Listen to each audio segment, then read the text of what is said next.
kita benar-benar umat Islam dibikin bingung ya. Setiap akhir tahun pernyataan-pernyataan tentang hukum, mengucapkan selamat Natal, itu terulang kembali keributan di antara umat Islam sendiri. Dulu Buya Hamka sempat mengeluarkan fatwa tidak bolehnya merayakan Natal bersama. Jadi ternyata Buya Hamka mendapatkan tekanan yang sangat dahsyat sekali dari pihak-pihak tertentu ya. Karena ada anggapan bahwasanya itu akan merusak toleransi. Ketika bicara toleransi ya, ini sungguh memalukan sekali. Ini menurut Ana ya, ketika kita sebagai sebuah negara yang baru berumur 73 tahun mau menampakkan toleransi tanpa mau belajar. Islam ini sudah ada 1453 tahun yang lalu, agama ini gitu. Sehingga kalau mau bicara toleransi, belajar dari Islam. Negeri Islam ini berada di berbagai penjuru dunia, supaya tidak salah kaprah, sehingga berpikiran tadi kalau nggak ikut merayakan Natal bersama itu akan membuat keributan di negeri kita. Enggak. Maka belajarlah. Jadi kalau bicara hukum merayakan Natal selesai sudah. Alhamdulillah, insya Allah umat Islam sudah paham hal itu. Walaupun masih banyak yang liberal yang merayakan Natal bersama di gereja, pakai kerudung mereka untuk menunjukkan kita toleransi. Bukan. Mereka nggak toleransi, mereka nggak paham Islam. Kenapa? Karena Rasul SAW itu sudah mengajarkan Islam kepada kita. Jangan menjadi nabi-nabi baru seperti itu.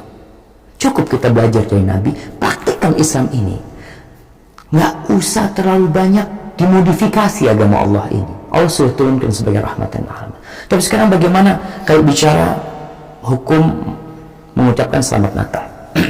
Ada yang mengatakan boleh, bahkan profesor, doktor ya, mungkin juga tidak sedikit dari syekh-syekh yang besar yang ada di Timur Tengah pun mungkin yang mengatakan nggak apa-apa asalkan tidak ada keyakinan seperti itu tentang kebenaran perayaan mereka. Pertanyaannya, mengucapkan selamat Natal atau perayaan Natalan ini itu baik apa buruk? Buruk. Buruk dan salah. Atau baik dan benar? Anda rasa nggak ada yang ngomong baik dan benar. Itu buruk dalam pandangan agama.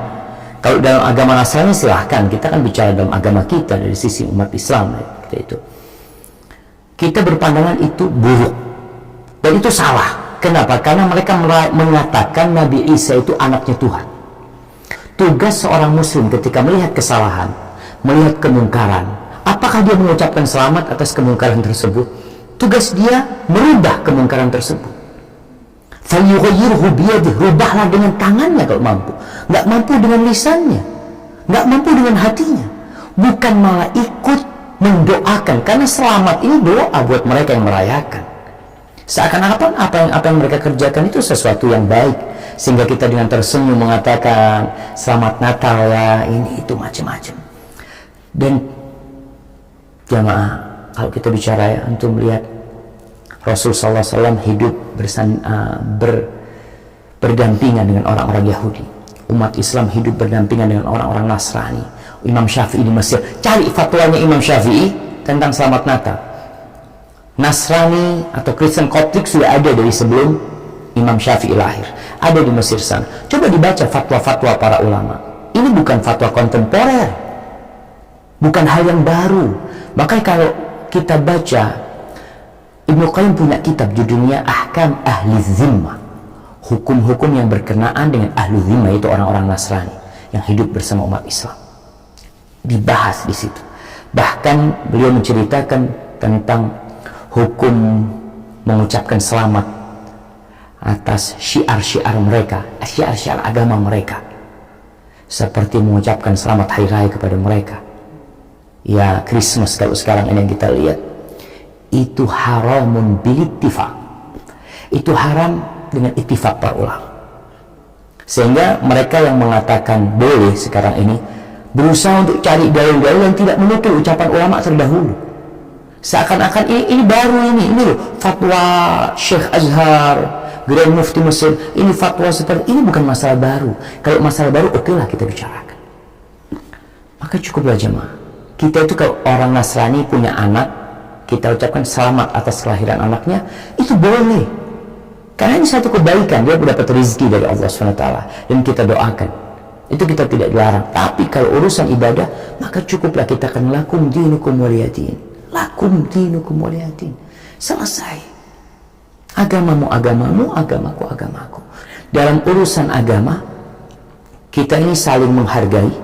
Silahkan antum laksanakan agama antum, anak laksanakan agama anak, tapi jangan minta anak merestui, meridhoi ibadah antum. Karena anak yakin ibadah antum itu sesat. Ini harus kita sampaikan. Karena kalau orang mengatakan selamat, antum yakin enggak?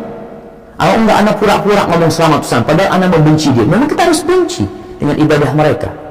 Mereka mengatakan Allah itu punya anak. Subhanallah jemaah. Jadi kiranya seperti itu buat umat Islam ya. Udahlah, kita harus jaga hubungan dengan orang-orang Nasrani, orang-orang Buddha, orang-orang Hindu, orang-orang Yahudi. Kita belajar bagaimana Rasulullah SAW, bagaimana para sahabat Nabi yang mereka lebih santun daripada kita, yang mereka lebih faham agama ini daripada kita. Jangan sok kita orang paling toleransi. Allahu Akbar.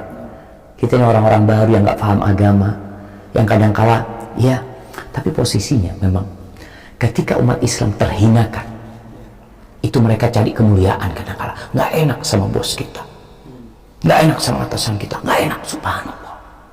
Tapi ketika di atas, itu nggak ada katakan nggak enak sama anak buah kan?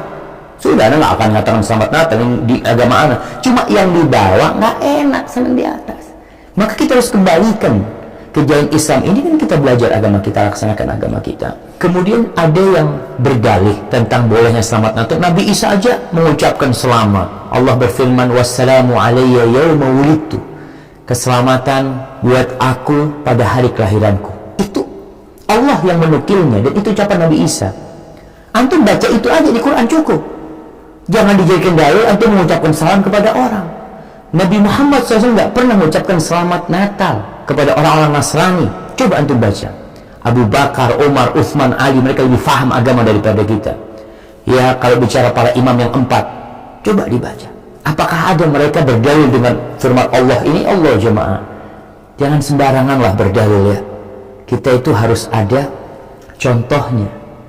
Nggak neko-neko dalam beragama.